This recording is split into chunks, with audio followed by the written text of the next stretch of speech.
laquelle seules des personnes très spécifiques sont en mesure de parler de lui, comme le Gorosei qui est vraisemblablement à l'origine de sa disparition, ou Vegapunk qui a analysé de nombreuses données du siècle oublié. Pour autant, le symbole du dieu du soleil, lui, existe depuis très longtemps. Dans les croyances et la culture des Chandia, le dieu du soleil semble... Pourquoi pleures-tu maman? Le dieu du soleil va m'accueillir. Être choisi comme martyr est un grand honneur. semblait être la divinité principale à en juger le sacrifice de vie humaine qui devait lui être adressé. Il faut savoir que dans la culture maya et aztèque qui ont Lâche ça, Parp. grandement inspiré les Chandia, le rite de sacrifice humain représentait l'offrande De toute façon, Parp, j'ai remarqué, depuis que je chie sur l'horrible Iron Parp, je te sens bizarre. Je vois que t'essayes d'insulter beaucoup de personnages emblématiques, beaucoup de légendes du monde. Hein, comme Dragon, juste pour essayer de faire passer Parp pour quelqu'un d'un peu moins... Je sais, t'es un infiltré, tu fais genre Parp c'est une fraude et tout. Je sais très bien que t'es un gros fan. Parce qu'à chaque fois que je lui chie dessus, à chaque fois tu me dis de me calmer. Qu'ils pouvaient offrir aux dieux pour calmer leur colère et recevoir leur bénédiction, ce qui prouve vraiment l'importance d'un tel dieu dans One Piece, même s'il ne fut pas nommé à ce moment-là. Sans omettre toujours sur l'île céleste que Nika semble... Après que c'est une dinguerie, hein. L'histoire avec Kuma, il a dit Nika va venir, sa mère elle est morte, son père il est mort, il a eu que des problèmes. Sa femme, ils l'ont enlevé, sa femme, elle est morte, et Nika, elle était toujours pas venue. Vous vous rendez compte le nombre de temps qu'il aura fallu attendre? Apparaître dans la silhouette de Luffy lors des deux feux de joie, cérémonies qui sont propres au culte du soleil. Donc oui, déjà à partir de ce moment-là, l'histoire de Nika sauf personne.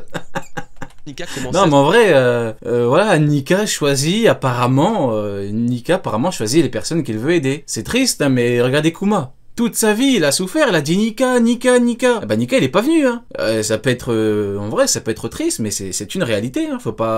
Il ne faut pas avoir peur des mots, hein. Nika, il a mis du temps avant de venir, ou peut-être que Nika n'aime pas les boucaniers, les mecs, c'est probable, hein. Peut-être que Nika pisse ouvertement sur les boucaniers, on n'en sait rien, je ne sais pas, je ne le connais pas, peut-être, j'en sais rien. se dessiner sous nos yeux. Mais il a battu Kaido. Voilà, il a libéré Wano, et il a libéré également le monde du danger que représente Kaido, donc c'est déjà bien. Mais il emmerde les boucaniers, et il est pas le seul. Et ce n'est pas fini puisque, encore dans une autre culture, celle des géants d'Elbaf, le mythe du dieu soleil existe. Cette divinité est encore une fois essentielle dans leurs croyances, pratiquant le rite du jeûne pour remercier et célébrer le soleil, sa mort et sa résurrection. Dans notre monde, cette fête est associée au Yule, une tradition païenne associée au dieu solaire, honorant le retour de cet astre et sa victoire sur les ténèbres. Autant vous dire que c'est une fois de plus assez explicite avec One Piece, le soleil est représenté chez Luffy et les ténèbres chez Marshall D. Teach. Et pour finir, on peut totalement citer les hommes poissons et Otohime qui n'adorent aucun dieu en particulier mais qui admirent de tout leur âme le soleil au point où les pirates hommes poissons arborent son emblème. Malgré tout, Jinbei semblait connaître Nika à en juger sa... Pareil, hein, Fisher Tiger il est parti pour libérer des esclaves. Fisher Tiger au bout d'un moment il en avait marre, il a dit bon il y a personne... il y a personne qui veut bouger son cul, je vais y aller. Et vous avez vu comment il a fini Tiger, hein. Il a fini inerte, le mec s'est chié dessus, il en pouvait plus, il pleurait. C'est triste, hein, mais bon, voilà, c'est pas quelque chose qui se fait en 2 minutes. Hein. On voit Dragon. Hein. Dragon, ça prend du temps. Regardez le pauvre, comment il galère à recruter, les mecs. Vous avez vu comment il galère? Ivankov, bon, c'est un bon niveau, mais c'est pas... Vous voyez ce que je veux dire? Kuma, le pauvre, il a eu plein de problèmes dans sa vie. Carrément, il a dû arrêter sa carrière de révolutionnaire. Bon, Sabo, il a dû l'entraîner lui-même, Dragon. C'est galère, hein, de faire une révolution. Parce que le problème, c'est que les gens dans One Piece, j'ai l'impression que les gens dans One Piece, ils en ont rien à foutre de la révolution. Les mecs qui ont un minimum de potentiel, ils n'en ont rien à foutre. Soit ils rentrent dans la marine pour être des soumis au GM, soit ils veulent devenir pirates. Genre les personnes se disent on va changer le système, non? Ils en ont rien à foutre. Face à Uzu, puisque c'est une histoire liée à l'esclavagisme et par extension aux hommes poissons et à l'équipage des pirates du soleil. Jinbei confirme cette idée en disant qu'il n'avait rien à dire à des personnes comme lui. Oh le racisme Jinbei. Et confirme cette Qu'est-ce que t'entends par là Jinbei, quelqu'un comme toi? idée en disant Qu'est-ce que ça veut dire ça? Qu'il n'avait rien à dire à des personnes comme lui, sous-entendant une connaissance qu'il ne divulguera pas. Apparemment Décidément, on a encore un raciste. Décidément, il y en a partout. Hein. Son adversaire, que Nika fait partie de l'histoire et que cette Il histoire aime pas les... il aime pas la race de Uzu. est assez compliquée pour en parler. Il est donc très probable que l'équipage des Pirates du Soleil ait déjà entendu parler de Nika par Fisher Tiger, leur capitaine, qui fut autrefois emprisonné sur Marie-Joise. Comme vous l'aurez compris, la symbolique du dieu soleil est omniprésente dans la plupart des arcs de One Piece. Pourtant, Nika, lui, reste discret. Enfin, sauf une fois, et ce n'était pas dans le manga. Bien que je ne prenne jamais les films comme source fiable dans mes théories et analyses, l'un d'eux, à mon sens, a totalement teasé l'existence de Nika et son rapport avec l'esclavagisme. One Piece Gold.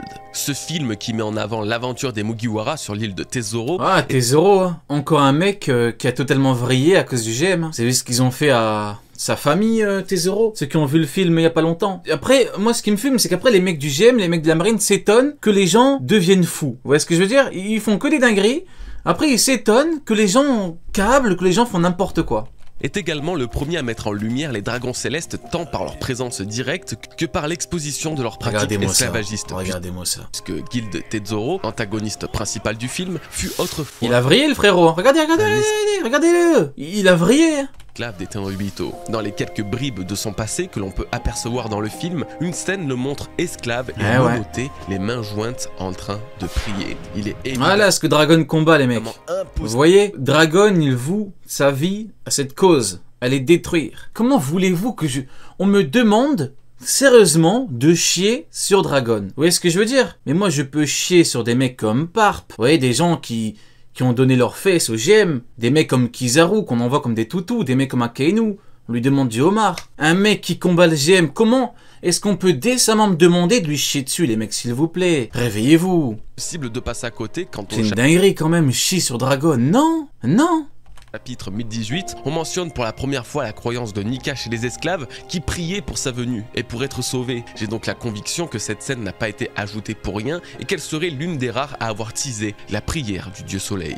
Pour finir et plus grossièrement, Oda, même sans citer Nika ou sans être sûr du nom qu'il allait donner à cette divinité, a pourtant toujours mis un point d'honneur à associer Luffy à l'astre solaire et à la place... Et Kuma, quoi Kuma Kuma, bof, Kuma avec le temps je n'ai plus rien contre lui, hein. Puisque son père est mort, entre guillemets, comme une merde, mais ce n'est pas de son ressort, hein. C'est pas vraiment à cause de Kuma, hein. C'est son père qui a dansé, qui a fait du bruit, hein, sale boucanier. Donc non, avec le temps, je me dis bon, Kuma en vrai, je n'ai plus rien à lui reprocher. Bon, en vrai, je pense qu'il a assez souffert.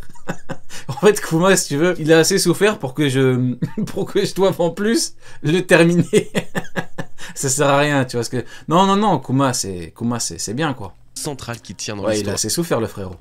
Nina avait déjà fait une excellente vidéo à l'époque, bien avant la première mention de Nika et de son lien avec Luffy, pour expliquer à quel point le héros du manga d'Eiichiro Oda a une destinée toute tracée et toute reliée au symbole du soleil. Il a grandi sur l'île de Down, littéralement l'île de l'aube, son bateau se nomme le Thousand Sunny, Sunny se traduit par soleil, ou bien encore la fleur qui lui est associée est le tournesol et sa représentation du soleil que l'on connaît tous. Nika n'a peut-être jamais été réellement nommé, Luffy lui a toujours été associé à son emblème et ça c'est le plus important dans la cohérence de son histoire et de son scénario. Alors, c'est bien beau de parler du soleil et de tout ça, mais finalement, une autre chose est très importante, à savoir, Nika dans notre monde, ça donne quoi? Est-ce une pure création d'Oda ou au contraire s'est-il inspiré d'une histoire, d'un mythe, d'une légende comme il a coutume de le faire? Eh bien, c'est compliqué à dire, mais il y a toutefois 3 entités très intéressantes à relever, totalement dans le thème de Nika qui possèdent chacune des particularités du dieu soleil. Et c'est en les combinant ensemble que l'inspiration finale de Nika apparaît, car il semble effectivement qu'Oda se soit inspiré de plusieurs mythes pour donner naissance à son dieu solaire. La première est le Curupira. Le Curupira est un jeune garçon gardien de la forêt présent dans le folklore brésilien, ce qui s'accorde parfaitement avec les dires d'Oda selon lesquels Luffy serait brésilien dans notre monde. Vous l'aurez remarqué, physiquement, il est très similaire à l'image que l'on a de ce fameux Nika. Il est parfois armé d'une lance comme Nika, il a les cheveux enflammés comme Nika et est réputé pour être très farceur et aimer les danses malgré ses jambes désarticulées, encore une fois comme Nika. Il est évident que de telles similarités dans leurs principaux attributs ne peuvent être ignorées, cependant, et malheureusement, elles s'arrêtent ici. Il n'a pas de lien particulier avec le soleil et ne se contente que d'être une sorte de fée, lutin ou démon des forêts dont il en est également le gardien. C'est pourquoi le Curupira aurait été l'inspiration physique d'Oda pour Nika. Mais ce n'est évidemment pas fini. Neymar. La deuxième entité N'importe quoi. Et inspiration se nomme purement et simplement Joy Boy.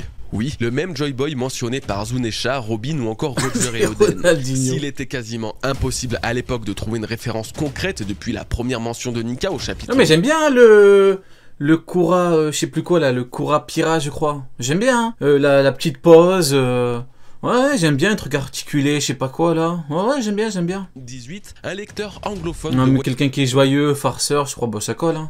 One Piece a fait une découverte qui a changé énormément de Arrête, Rin, arrête.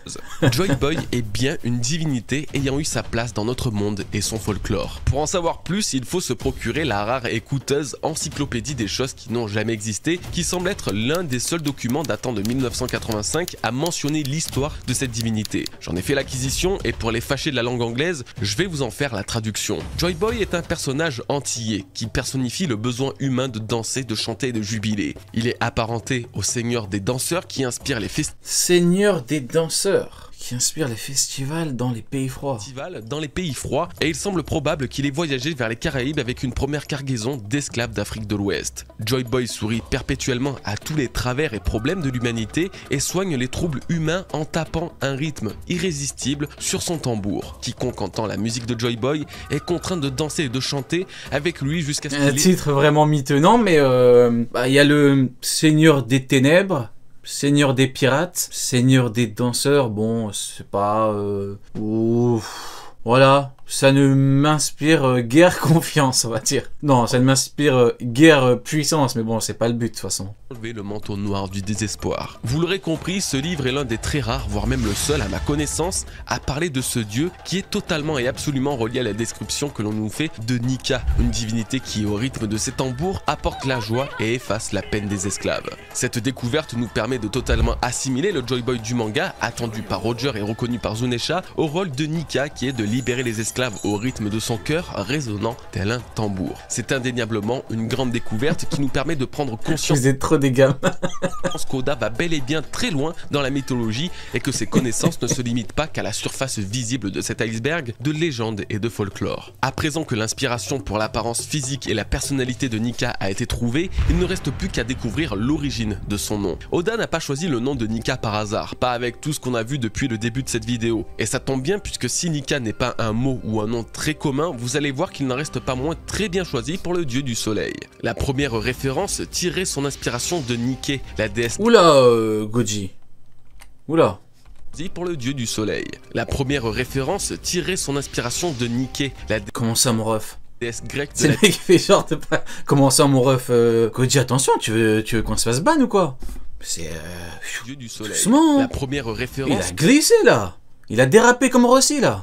Tirait son inspiration de Nike, la déesse grecque... Ah bon? De la victoire. En grec ancien, Nika signifie également victoire et symbolise un événement historique ayant eu lieu en 532. Victoire symbolise un événement historique. À Constantinople, portant le nom de la révolte Nika menée par un peuple se rebellant contre l'empereur. Événement qui n'est pas sans rappeler la révolution que les protagonistes pourraient porter contre les dieux du monde, les Tenryubito. La deuxième référence serait l'étymologie du nom Nika dans certains pays, notamment iraniens, qui portent des significations telles que bon, vrai, élu, ce qui n'est pas sans rappeler Luffy. Oui, c'est lui. Doté d'une véritable bonne âme tout en semblant être l'élu de sa génération pour porter le message de Joy Boy. Pour finir, la troisième référence combine un peu tout ce qu'on vient de voir jusqu'à présent. Il s'agit d'un arbre qui se nomme Nika sur une île des Maldives également nommée Nika. C'est apparemment un lieu de destination très prisé, très cher aussi, mais la légende de ce fameux arbre vous rappellera sans doute l'histoire de One Piece. Ce grand arbre nommé Nika était autrefois l'habitat de fées et d'elfes de la mer. Les créatures de Nika avaient un pouvoir spécial. Elles étaient capables de parler avec les poissons, les plantes et même avec les étoiles. Elles avaient aussi un autre don, elles écoutaient attentivement les souhaits et les rêves des êtres humains. Si les humains désiraient la bonté, la beauté et l'altruisme, leurs rêves pouvaient se réaliser. Parler avec les poissons, les plantes et les étoiles, ça fait tout de suite écho à la voix de toute chose permettant de communiquer avec des êtres avec qui on ne peut normalement pas communiquer. Ensuite, la mention du rêve et des souhaits des êtres humains fait là encore parfaitement écho à Luffy qui réalise indirectement les rêves des gens qu'il sauve et surtout Nika qui est invoqué dans les prières des esclaves pour être libéré. Je vous laisse vous faire votre propre avis, moi j'aime me dire que le hasard existe, certes, mais il ne peut pas autant se répéter sans être un minimum désiré. Nous arrivons enfin à la conclusion de cette première partie partie qui vous aura normalement permis de mieux comprendre et cerner l'histoire de Nika lui-même, que ce soit dans sa symbolique et dans ses références. Le but était vraiment de donner un contexte et une justification à l'existence de ce dieu solaire dans One Piece. Comme vous l'aurez constaté, Luffy n'a pas beaucoup été mentionné, c'est normal, et ça va changer dans les parties qui vont suivre et qui lui seront totalement consacrées. Enfin. Ouais, bah écoutez, très bonne première partie. Maintenant, vous connaissez toutes les références en lien avec Nika. Et je suis sûr que vous ignorez, vous ne saviez pas que toutes ces références avaient été utilisées par Oda. J'avais très hâte de... Maintenant, on sait qu'il y a Niké. Maintenant, on sait que il y a le petit garçon, là, de la jungle. Qui même il est sur la lune, là j'ai oublié son nom, Kura quoi déjà? Kurapura, j'ai oublié son nom. Je vais mettre play, c'est mieux. Commencer cette partie car elle comporte... J'ai oublié.